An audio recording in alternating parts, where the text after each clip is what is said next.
Okay, this is the first. This is the first podcast. Dude, it's just. I want you, Aaron. I want us to take the pressure off. It's just you and me, You and me. and nobody else. And to be honest, that might be the case for a while.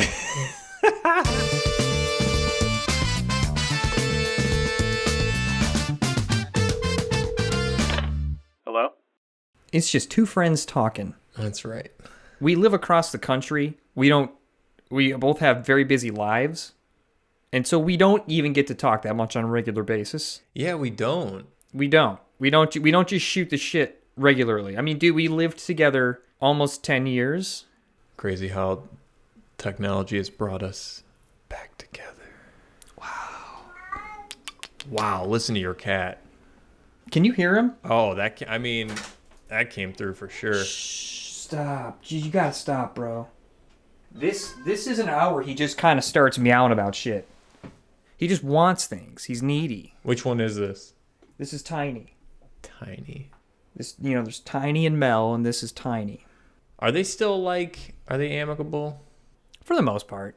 Who was the combative one? Mel is the combative one. Well, it was her domain, and then you brought some street cat. What would you think of that, you know? Yeah. Well, actually, she's the street cat. He had been homed for 5 years. Yeah, so even more so. So Mel knows. Right. She's like, I worked for this. Right. And you just come from another home because what was the reason? They didn't want her or something? Poor cat. We were looking for furniture on Craigslist. We were looking for a dresser. And then there was a cat pictured there. And we have been talking about getting a new cat because, we thought Mel would like a little companion. And so I went, checked him out, and the woman giving him away, let me describe her as just not the healthiest looking person. Mm. And she even said, I'm getting a bunch of surgeries done. I have this tumor. And her daughter was moving, and so they already had a bunch of animals, and she just like, I got to get rid of these things. I can't take care of these animals. Well, my cat won't. Charlotte will not even live with another cat. It wouldn't be. I don't think it would be like Mel and Tiny, where Mel just like they have a little cat fight, and then but Charlotte will just fight to the death. I think. She'll be like, no, there's just going to be one of us standing after this. I don't know how long I have to do it, but anytime we've introduced another animal, it's just like not good. She has rabies, right? Your cat? Yeah, she's full of them. It's very noble of you to live with a creature that is, if it were to scratch or bite you, would mean death. We love her too much.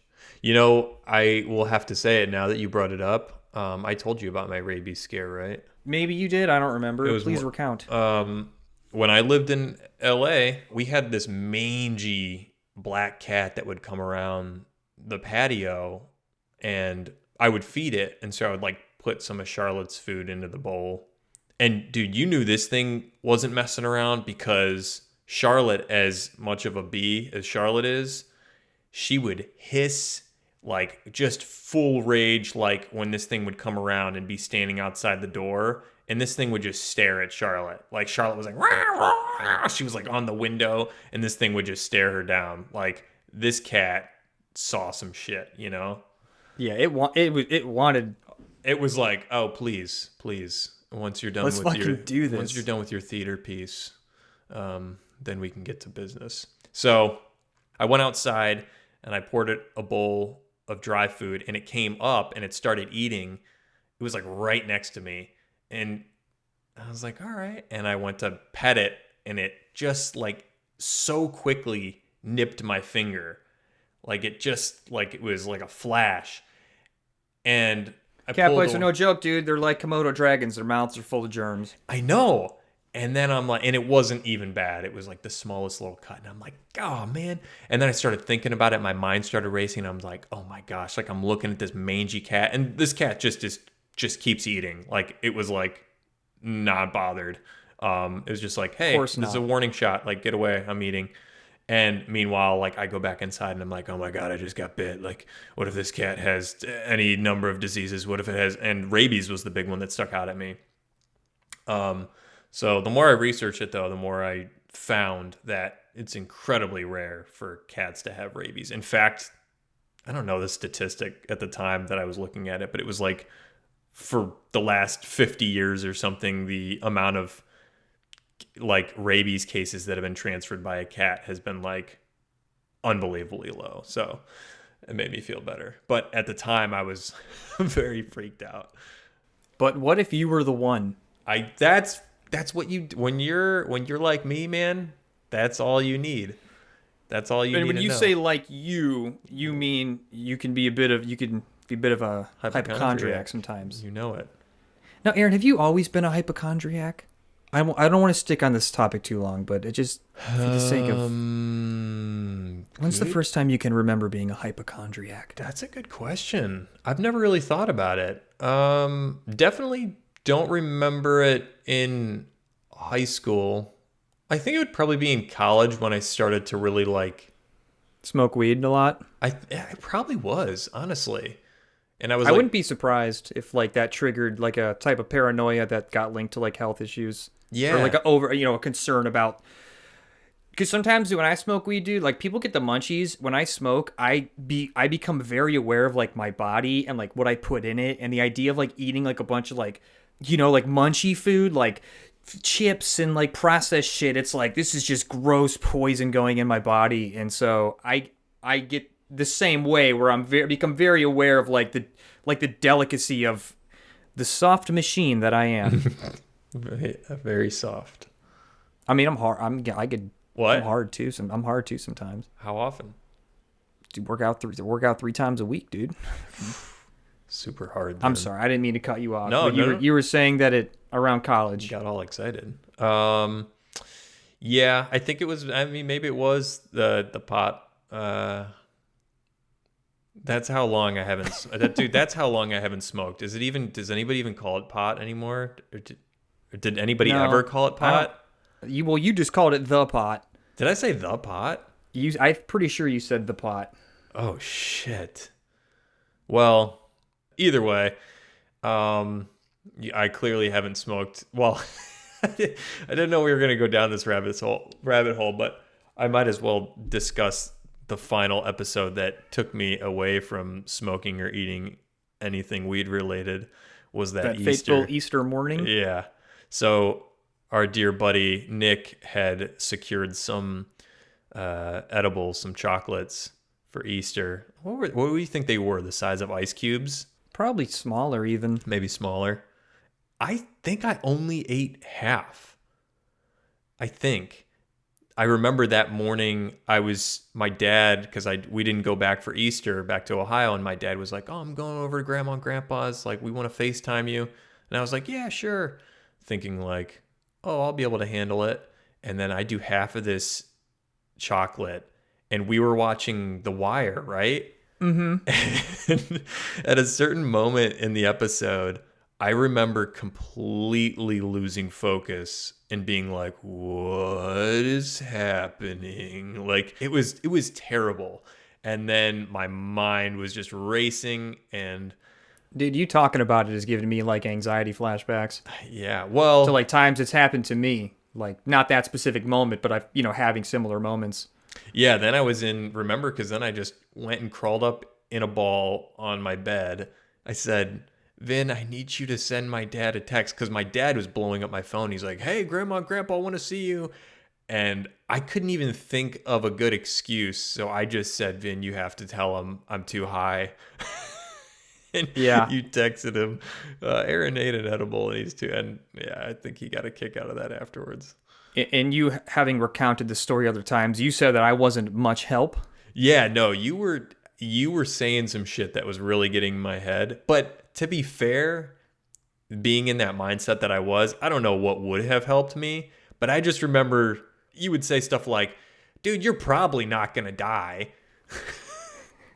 Yeah. It's like, okay. Yeah. I can say that I wouldn't have been trying to like fuck with you. Like I wouldn't have been trying to like, I know you wouldn't have. Make it work. But I would say that I was definitely inexperienced in my ability to like guide. I wasn't a good guide. It's okay.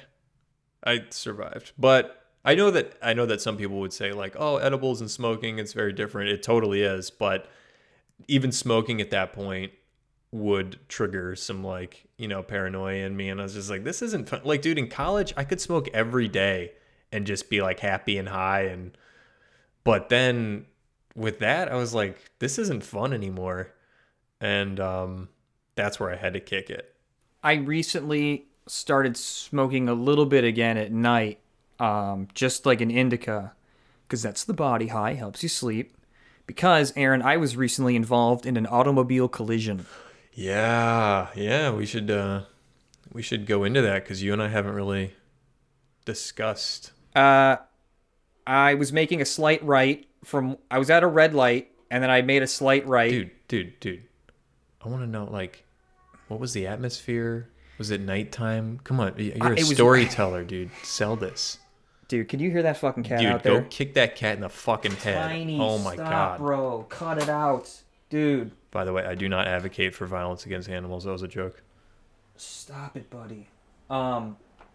See, he just needs to know that he's being loved. It was a dark and foggy night, and I remember even feeling like, I don't feel like riding over there. It's gonna be cold. It's gonna be foggy. I just had this general sense of like, I don't want to do this. But I was looking forward to like getting a haircut. It was on the eve of my 33rd birthday, and so I haven't had this mop touched in 2 years, so I just have all these dead ends, and I just wanted a nice fresh cut to start the new year, Mm-hmm. By the way, I'm on a scooter, like a Vespa. I guess I don't know if that was made clear. No, but that's a very important detail. Yeah, so I'm very much exposed to the elements. I'm almost there. I make a slight right onto this road, and I must have looked down at my phone for a second, and then I remember like looking up. Then there's just the broadside of a Volvo, and I'm the speed at which like immediately my brain does all like the math. It's like car close, speed fast, fear takes over, death imminent. Like, I remember this sense was like, oh boy, this is it. And oh no, dude. Seriously, it was like, this is it. And dude, I even remember I was like, as I was like building out the memory later, I remember telling Mary, I was like, when you're outside on a bike like that, you hear like the rumble of the engine is like it's like a noise bed throughout the whole trip. It's just this constant droning, like rumbling. And I remember the moment of silence, like when I cut the engine, when I let go of the throttle for like a split second, and then just smashing into this dude's car. Like the metal and the plastic and the sound of my body. But there was like that one split second of silence that like, as I was remembering it, like I recalled it. Were you able to brake, or was the sound cutting off just you literally letting off the throttle? It was just letting off the throttle. And I positioned the front tire. I turned the front wheel to be left facing so that the right side of the bike I would lean the right side of the bike into the car. Mm-hmm. Because the whole right side of my body took the brunt of the hit. So I remember hitting the car, and then the next thing I know, I must have like bounced off the ground. I didn't go flying over. I bounced off the ground.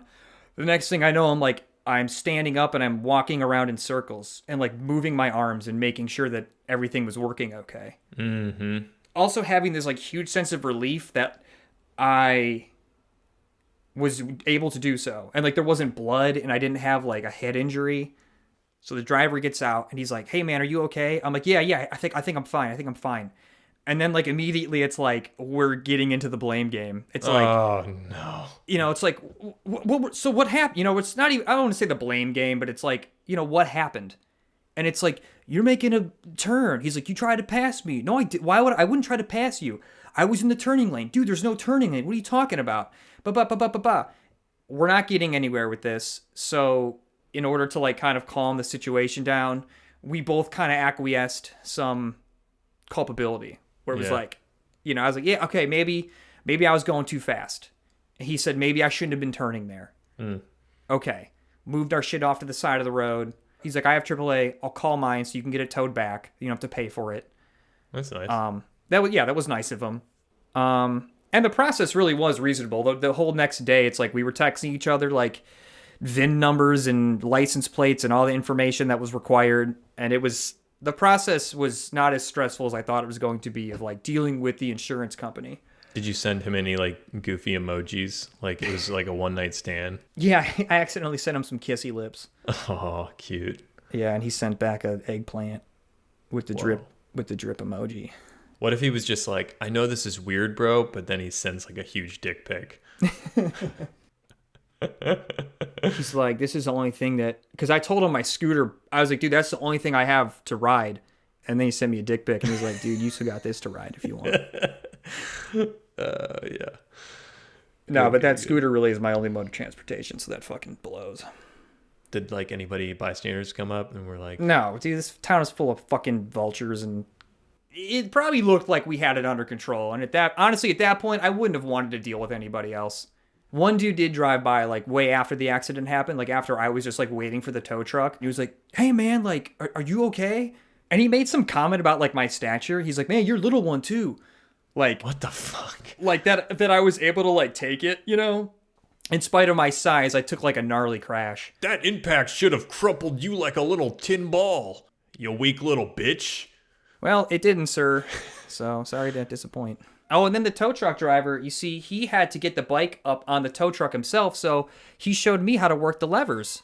I got to work the levers on the tow truck to help him get in and up it. That's fun. He was like, this one here, this one makes it go up and down. This one here makes it go back and forth. See, then it wasn't a bad night. Yeah, dude. When I was doing it, he goes, yeah, it's fun, right? And I was like, yeah, man, this is great. But, you know, that was the first...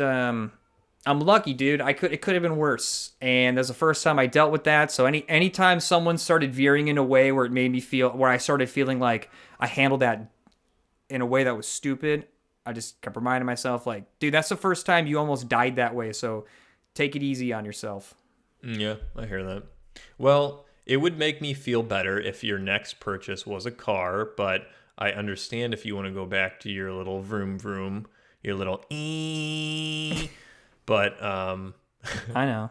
When we were texting about it and you were like, nah, because I had said, oh man, I would love for you to get a car, Vin, and you were like, I'll probably just get another scooter. All I thought of was Jim Carrey from Dumb and Dumber. I know. Someone did text Dumb and Dumber on the scooter, and you texted the Grinch saying, I'm an idiot. Yeah. And I just, it made me, for a moment, I thought, fuck you guys. Fuck all of you. It was those were mean texts to send after a harrowing night where you almost lost your life. But... They were very, very insensitive. They were very inconsiderate. But it came from a place of happiness in me that you're still around, and to be hurt and offended by you. Yes. I got the X-rays back today too. I'm no fractures, nothing. I just gotta. Good, man. I'm just sore. Hairline. The doctor thought it was a hairline. He said maybe a hairline, but I'm clear.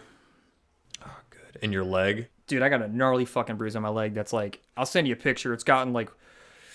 Bruises get worse, right? Right? Don't they look worse before they get better?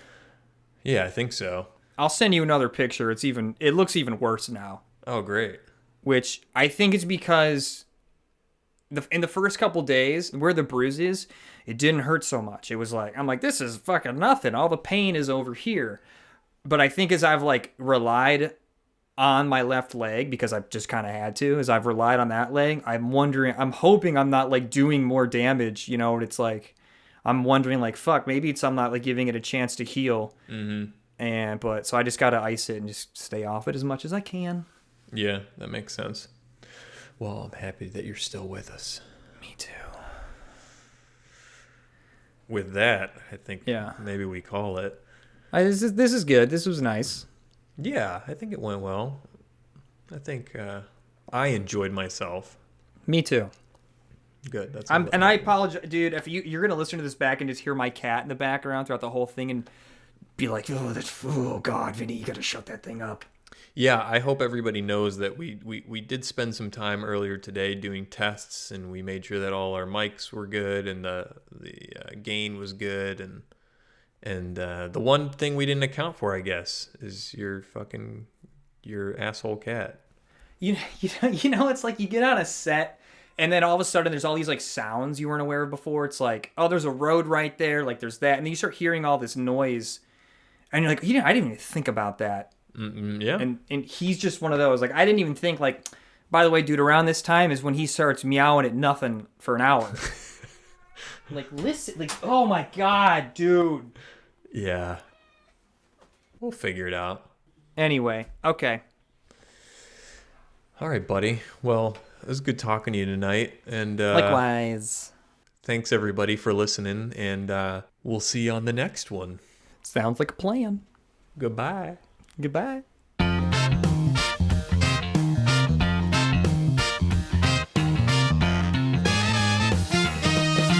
It's Phone Calls.